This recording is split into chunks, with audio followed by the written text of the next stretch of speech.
Salam sejahtera bagi kita semua. Perkenalkan, kami dari kelompok 5, terdiri dari Widya, Alivia, dan Dina, akan mempresentasikan materi terkait Family Business Management Formula.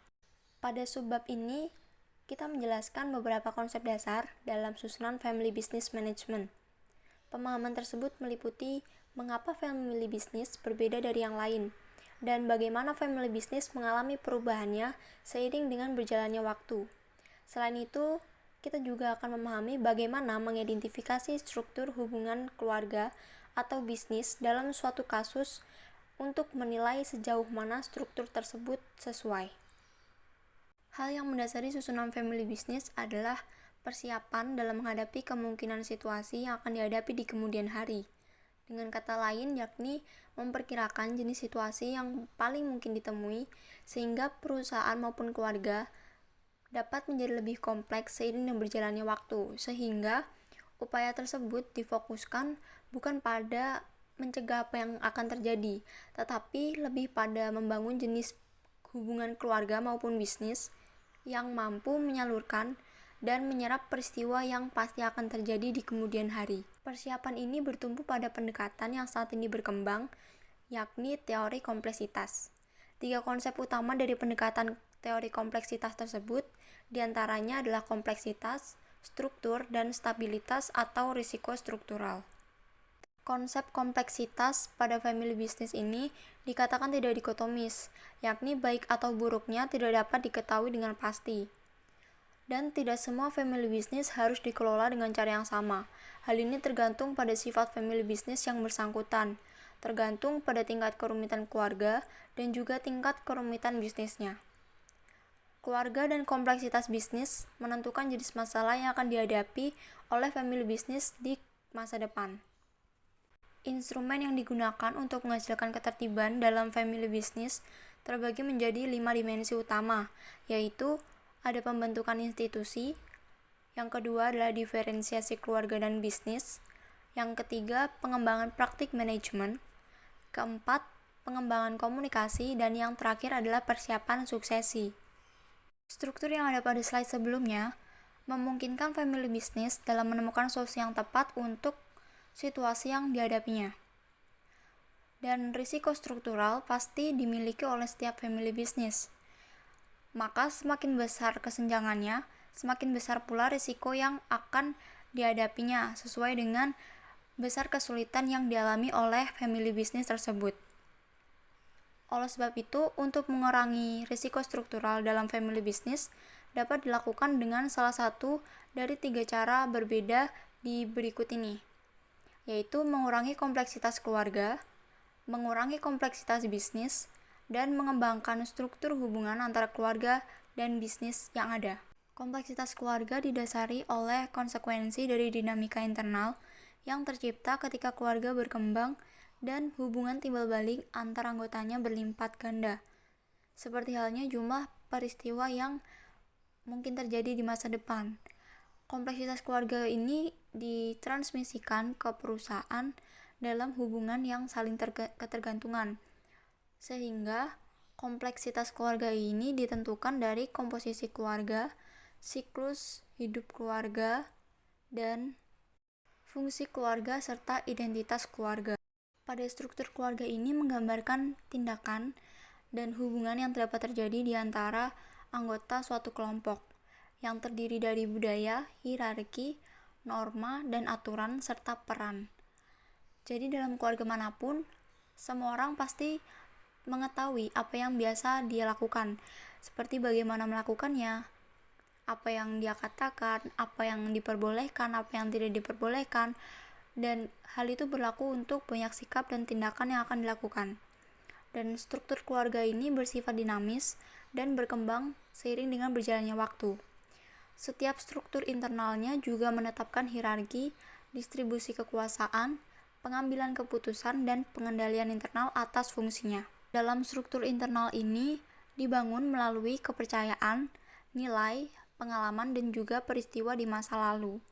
Jadi, budaya tersebut diwariskan dari generasi pertama ke generasi yang berikutnya, agar mereka itu dapat terkontrol cara berpikir dan mengekspresikan emosi melalui perilaku mereka di masa depan. Untuk mengetahui kompleksitas dalam family business, kita perlu menentukan variabel yang beroperasi dalam kompleksitas yang lebih besar atau lebih kecil dalam sebuah keluarga. Hubungan keluarga tersebut akan menjadi lebih atau kurang kompleks bergantung pada sekelompok orang yang lebih besar atau lebih banyak perbedaan, hubungan yang beragam, sumber daya yang beragam, dan oleh sebab itu semakin banyak jumlah anggota dalam family business, maka semakin besar juga tingkat kerumitannya, yang mana semakin besar kemungkinan terjadinya lebih banyak hal yang berbeda. Dalam sebuah keluarga, katakan ada 20 anggota, maka perbedaan internal yang terjadi bisa meliputi perbedaan usia, minat, situasi, dan lain-lain sebagainya. Dan juga kemungkinan tersebut dekat atau erat kaitannya dengan selera atau minat dari masing-masing anggota. Dan kemungkinan besar pasti akan terjadi perselisihan antara beberapa anggota dengan anggota yang lain. Sehingga untuk menjaga kohesi dari keluarga tersebut, diperlukannya untuk mengintegrasi perbedaan utama yang penting dalam memiliki berbagai sumber daya untuk mencapai kesepakatannya. Jadi semua perbedaan tersebut harus disatukan, harus mencapai kesimpulan yang kompleksitas keluarga dipengaruhi oleh tingkat kerumitan seseorang yang mengacu pada perbedaan kepentingan mengenai hubungan antara keluarga dan juga perusahaan. Kepentingan tersebut termasuk ke dalam salah satu dari 3 orientasi utama, yakni orientasi pelindung, orientasi yang didorong oleh usaha, orientasi finansial, dan juga orientasi dominan campuran. Pada orientasi pelindung ini berupaya memaksimalkan kontribusi yang ada pada situasi kebutuhan langsung dan juga dasar keluarga, seperti pendapatan yang dibutuhkan untuk memelihara keluarga meliputi status sosial, harga diri, dan penyitaan waktu oleh seseorang. Orientasi pelindung ini umumnya dimiliki oleh pemilik usaha kecil yang tidak mungkin untuk mengembangkan perusahaan besar dikarenakan mereka lebih fokus kepada menjaga situasinya agar tetap stabil dan sesuai dengan kebutuhan mereka dan juga keluarga. Nah, pendekatan ini biasanya wajib mengakomodasi dengan penawaran pengembangan profesional dan juga kemampuan untuk mempertahankan standar hidup yang layak bagi keluarganya. Berbeda dengan orientasi pelindung, untuk orientasi usaha ini dominan dimiliki oleh para wirausahawan yang berkomitmen pada usaha mereka. Tujuannya adalah menciptakan nilai melalui pertumbuhan dan ekspansi. Penghasilan laba yang berkelanjutan dipandang sebagai kebutuhan untuk realisasi usaha daripada tujuan itu sendiri. Family business bersedia mengorbankan sebagian dari konsumsi pribadi dan investasi alternatifnya. Motivasi utamanya adalah menjalankan bisnis, dan cash flow yang disalurkan adalah untuk pertumbuhan family business tersebut. Jadi bagi orang-orang yang dominan pada orientasi usaha ini, bisnis adalah platform untuk mengembangkan impian dan visi mereka. Minatnya tidak hanya pada bisnis yang mengembangkan usaha sesuai dengan bayangan orang tersebut, melainkan dilihat juga pada kenyataan bahwa orang tersebut memang mampu menjadi pemimpin bisnis sehingga dapat mempraktikkan usaha tersebut dan menjadikan usaha tersebut lebih berkembang. Sedangkan pada orientasi finansial, kepentingan family bisnisnya terletak pada kenyataan bahwa bisnis tersebut merupakan bagian dari aset mereka. Oleh karena itu, perlu dioptimalkannya profitabilitas, likuiditas, risiko, dan hal pendukung lainnya, karena pada akhirnya orang yang berorientasi pada keuangan ini, kepentingan utamanya adalah terletak pada hasil yang lebih baik daripada investasi alternatif lainnya.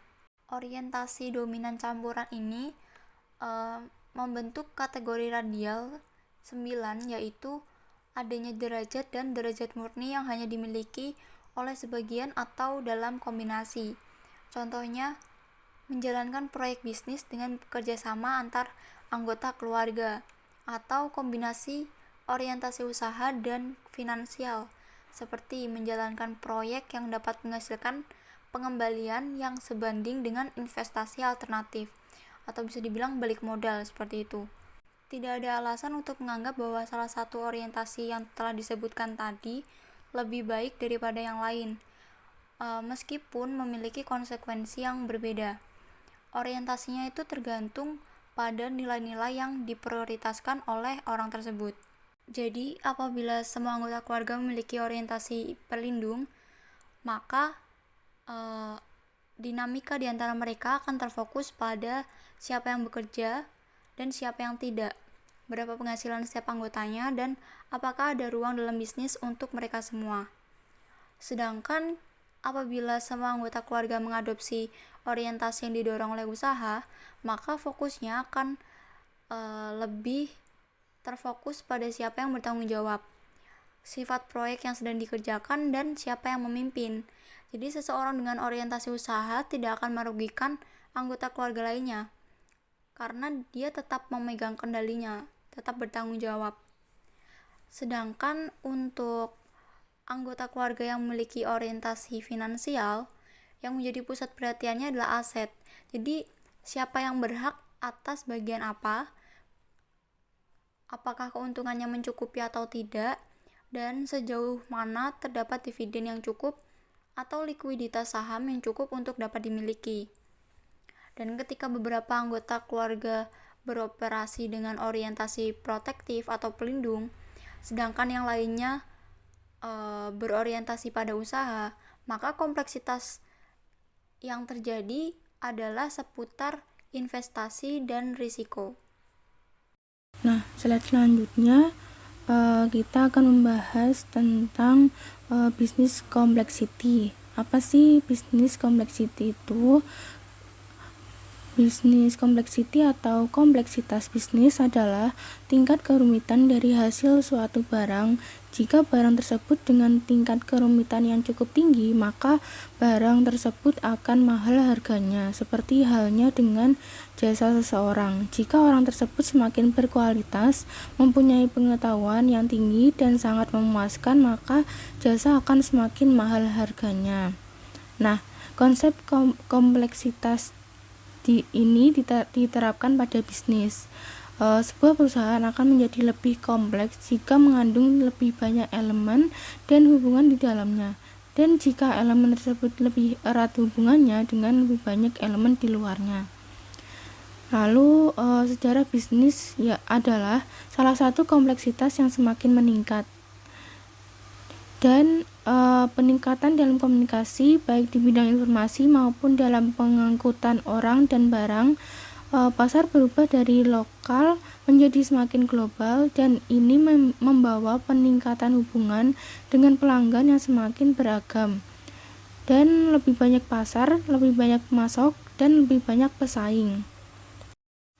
Dalam perubahan dari pasar permintaan ke pasar pasokan juga menambah kompleksitas bisnis, yang dimana penting tidak lagi hanya memproduksi. Ketika kapasitas produktif melebihi kapasitas pembelian, maka perlu untuk berproduksi dengan lebih baik dan lebih murah, dan tidak cukup untuk menjadi perlu memproduksi dan menjual untuk mengembangkan teknologi, merancang, berinovasi, dan memberikan layanan tambahan. Saat ini, bisnis telah menghadapi tuntutan baru untuk meningkatkan kompleksitasnya. Misalnya seperti munculnya produksi ilmiah dan teknologi, lalu komputerisasi, telekomunikasi, pembukaan pasar, dan munculnya kekuatan ekonomi baru telah menciptakan kebutuhan akan bisnis yang semakin kompleks dengan kapasitas untuk memberikan tanggapan yang lebih luas terhadap lingkungan tempat mereka bergerak. Selanjutnya, alasan akses global tidak lagi menjadi hak prerogatif atau hak khusus yang sangat besar. Hingga saat ini pun perusahaan lokal kecil juga dapat memiliki akses global. Seperti alasannya seperti rantai nilai putus. Maksudnya banyak produsen tidak lagi memproduksi apapun, pesaing berat, berkolaborasi satu sama lain. Lalu ada juga aspek tak berwujud mendominasi perolehan nilai, dan orang muda yang baru menginjak usia belasan tahun menciptakan perusahaan multi-jutawan. Lalu ada juga ekonomi finansial menjadi semakin penting. Ini sebagai hasil dari ekspektasi yang dihasilkan oleh keadaan opini berdasarkan intuisi dan perasaan daripada data keras. Dan juga nilai berimigrasi lebih cepat antar negara, perusahaan, dan wilayah, yaitu sebuah negara dapat ditampilkan kepada dunia sebagai model teladan untuk pembangunan ekonomi, dan sebaliknya sebuah perusahaan dapat diangkat sebagai contoh keunggulan dan kemudian tiba-tiba menghilang, dan hal yang sama dapat diterapkan pada pengusaha. Dan maksudnya atau intinya itu kita menyaksikan peningkatan kompleksitas bisnis. Terlepas dari kecenderungan umum menuju kompleksitas, terdapat perbedaan mencolok antara tingkat kerumitan beberapa bisnis keluarga dan lainnya. Kompleksitas akan menentukan batas kebijaksanaan dan tuntutan yang akan dihadapi keluarga tersebut. Bab berikutnya akan membahas effect of complexity on the family business, atau efek kompleksitas pada bisnis keluarga. Nah, kombinasi family complexity dan business complexity ini membentuk profil business complexity. Nah, profil ini berkenaan dengan menggunakan variabel-variabel yang telah didefinisikan seperti setelah ini. Slide selanjutnya akan membahas tentang kompleksitas bisnis dapat mendekati dari beberapa perspektif berbeda. Yang pertama yaitu ukuran, yaitu ide ini mungkin membutuhkan sedikit penjelasan. Contohnya seperti perusahaan dengan 1000 karyawan lebih kompleks daripada perusahaan dengan 20 orang. Maksudnya, sistem koordinasi, remunerasi, promosi, dan pelatihan harus berbeda. Begitu juga dengan keterpaparan mereka terhadap pergolakan internal dan eksternal. Jika kita menggunakan turnover dan bukan jumlah karyawan sebagai indikator kita, dan alasannya akan sama. Lalu jumlah tempat kerja. Jumlah tempat kerja yaitu perusahaan dengan beberapa tempat kerja lebih kompleks daripada perusahaan dengan satu tempat kerja. Contohnya pabrik perakitan. Nah, pabrik perakitan ini lebih banyak situasi yang bersifat bervariasi akan muncul di masa lalu karena jarak fisik antar aktivitas. Lalu tingkat diversifikasi produk, yaitu bahwa semakin besar jangkauan produk atau teknologi yang ditangani oleh perusahaan dan semakin besar jumlah situasi yang akan dibenamkannya. Kompleksitas sebuah perusahaan khusus di Piaggio lebih rendah daripada perusahaan yang terdiversifikasi. Contohnya itu Honda.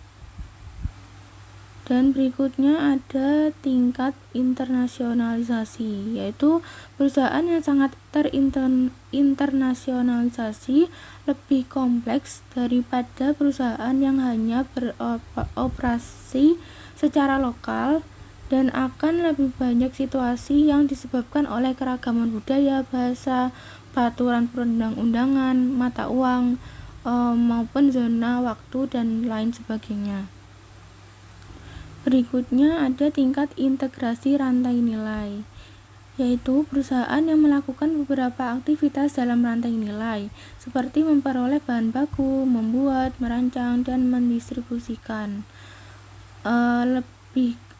Contohnya seperti Zara, yaitu lebih kompleks daripada perusahaan yang berfokus pada sedikit aktivitas seperti Nike.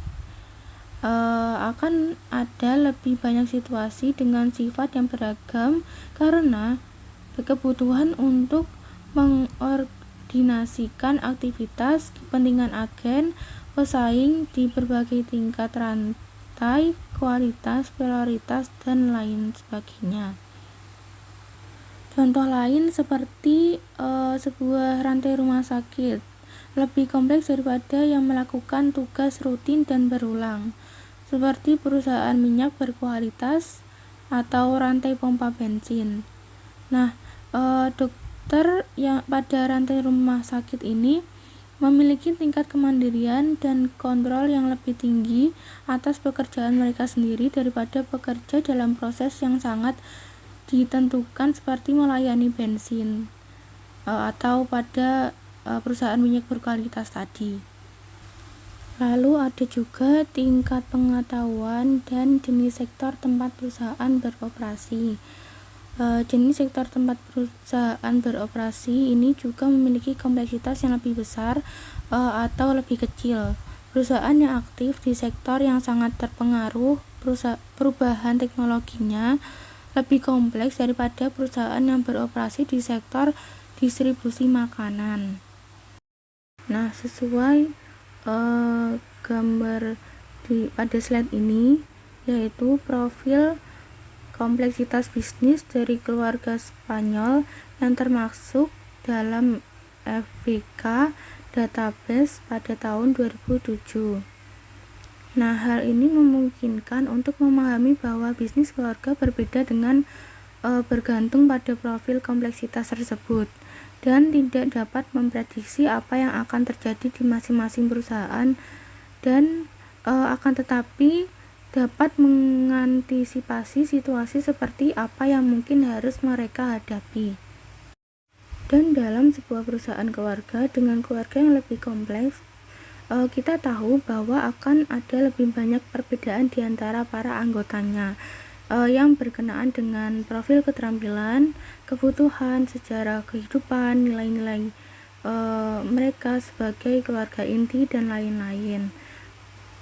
Kompleksitas keluarga yang lebih besar akan berarti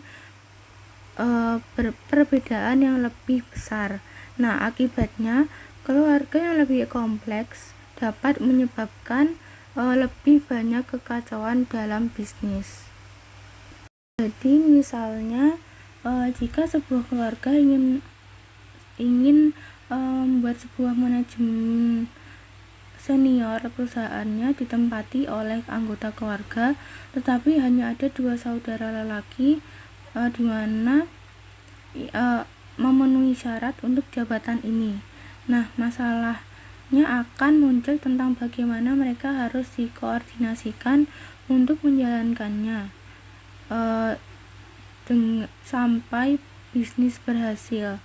Nah, akan ada masalah bagaimana memastikan bahwa kohesi kedua bersaudara ini tidak berkurang tetapi benar-benar diperkuat oleh hubungan profesional mereka. Nah, akan tetapi secara otomatis mekanisme harus diciptakan untuk mencapai kohesi dan koordinasi, bukan persaingan dan persaingan. Dengan kata lain, perlu untuk mengembangkan struktur yang tepat untuk situasi dengan kompleksitas rendah. Nah, dari masalah ini yang berasal dari meningkatnya kompleksitas keluarga menghasilkan dinamika yang menyerap energi keluarga dan merusak kohesi keluarga. Nah, dinamika ini berdampak negatif pada kepuasan keluarga dan kinerja ekonomi bisnis. Efek negatif ini tidak bisa dihindari dan dapat dihindari melalui pengembangan struktur, namun itu memang akan menjadi negatif kecuali jika keluarga membangun struktur yang sesuai untuk hubungan keluarga atau bisnis yang mampu menyalurkan kompleksitas dan membatasi kekacauan yang dapat dibawa oleh keluarga kompleks ke dalam bisnis. Struktur dalam bisnis keluarga. Di dalam sebuah organisasi atau bisnis harus ada struktur untuk mengatur jalannya sebuah organisasi atau bisnis. Struktur adalah kapasitas internal untuk pengorganisasian diri dari suatu sistem sosial. Di dalam struktur ada perilaku yang masuk akal, aturan, posisi, dan peran. Pengembangan struktur dibagi menjadi 5 kategori utama, yaitu pelembagaan, diferensiasi keluarga, praktik manajemen, komunikasi, dan suksesi. Pengembangan struktur dalam bisnis keluarga yang pertama yaitu pelembagaan. Pelembagaan adalah aturan yang mengatur sebuah hubungan antara bisnis dan keluarga untuk membedakan antara keduanya. Tujuan pelembagaan ini untuk pengambilan keputusan dan untuk menetapkan aturan tindakan. Pelembagaan tata kelola dalam perusahaan keluarga melibatkan pengembangan 4 dimensi manajemen. Yang pertama yaitu keberadaan lembaga ini menyangkut sejauh mana badan dan aturan formal telah dibuat untuk mengatur hubungan keluarga dan bisnis. Jadi, ada badan-badan yang bertugas membantu keputusan untuk bisnis keluarga atau dewan keluarga, badan tata kelola perusahaan atau dewan direksi, badan manajemen atau komite manajemen, dan aturan formal atau konstitusi keluarga. Efektivitas dewan keluarga sama dengan tingkat kepemilikan, efektivitas dewan direksi sama dengan tingkat pemerintahan, efektivitas eksekutif komite sama dengan tingkat manajemen. Efektivitas dewan keluarga membuat perbedaan antara lembaga itu sendiri dan fungsinya. Yang penting bukanlah keberadaan lembaga itu, melainkan kinerjanya sendiri. Oleh karena itu, efektivitas dewan keluarga akan bergantung pada sejauh mana ia memenuhi tugasnya. Dewan keluarga menjalankan 5 fungsi utama. Yang pertama, untuk menggunakan otoritas asumsi oleh dewan keluarga. Yang kedua, untuk menyosialisasikan seseorang ke dalam suatu sistem atau membuat orang tersebut berpihak pada nilai, budaya, pola perilaku, dan proses yang melekat dalam sistem itu. Yang ketiga, untuk mewakili dan mengirimkan status menjadi anggota dewan keluarga.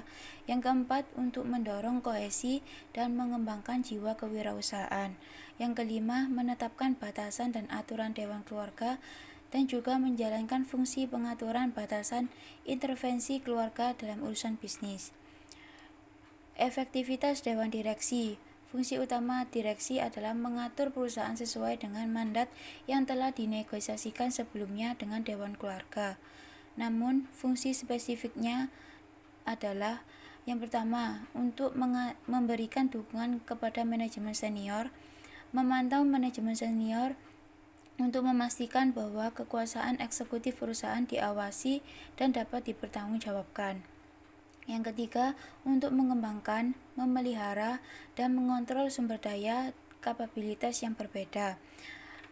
Yang keempat, untuk menjamin suksesi dengan menciptakan praktik manajemen yang mengembangkan kapabilitas tim manajemen secara independen dari para eksekutif puncak.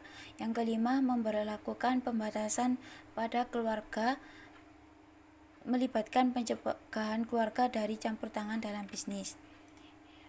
Efektivitas eksekutif komite perusahaan adalah badan manajemen kolektif. Bergantung pada karakteristiknya, ruang lingkup eksekutifnya akan lebih besar atau lebih kecil.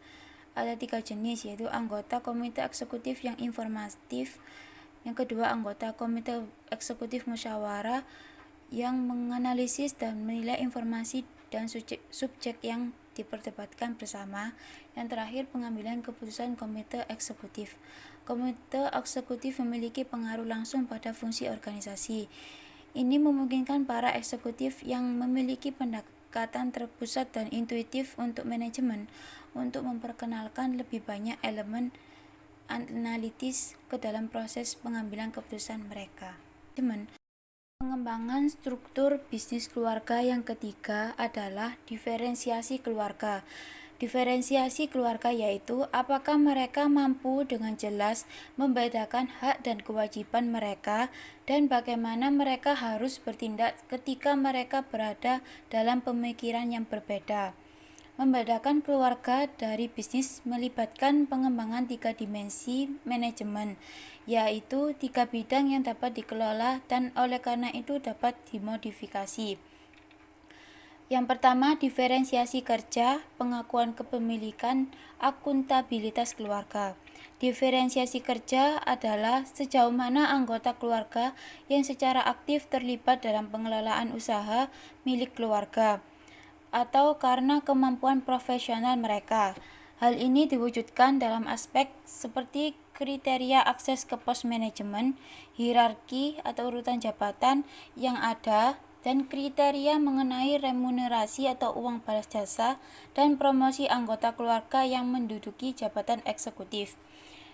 Selanjutnya yaitu pengakuan kepemilikan. Pengakuan kepemilikan berkaitan dengan penerimaan hak pemilik sebagai kekuasaan tertinggi dalam perusahaan.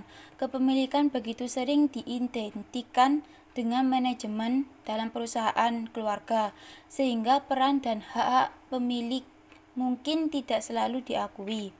Ada 3 hak dasar kepemilikan. Yang pertama, hak untuk mendapatkan informasi tentang kemajuan perusahaan atau hak atas informasi. Yang kedua, hak untuk diperhitungkan dalam keputusan penting yang dapat mempengaruhi properti pemilik atau hak untuk mengambil keputusan. Yang ketiga, hak untuk mendapatkan keuntungan ekonomi dan sejumlah likuiditas dari properti mereka atau hak ekonomi. Keselarasan yang diperlukan antara kepemilikan dan manajemen harus dibangun dengan mengelola komitmen pemegang saham terhadap proyek bisnis. Selanjutnya, akuntabilitas keluarga adalah tentang mandat keluarga terhadap hierarki fungsional perusahaan dan struktur kelembagaan yang harus dituntut bersama oleh anggota keluarga sesuai dengan jabatan yang mereka duduki.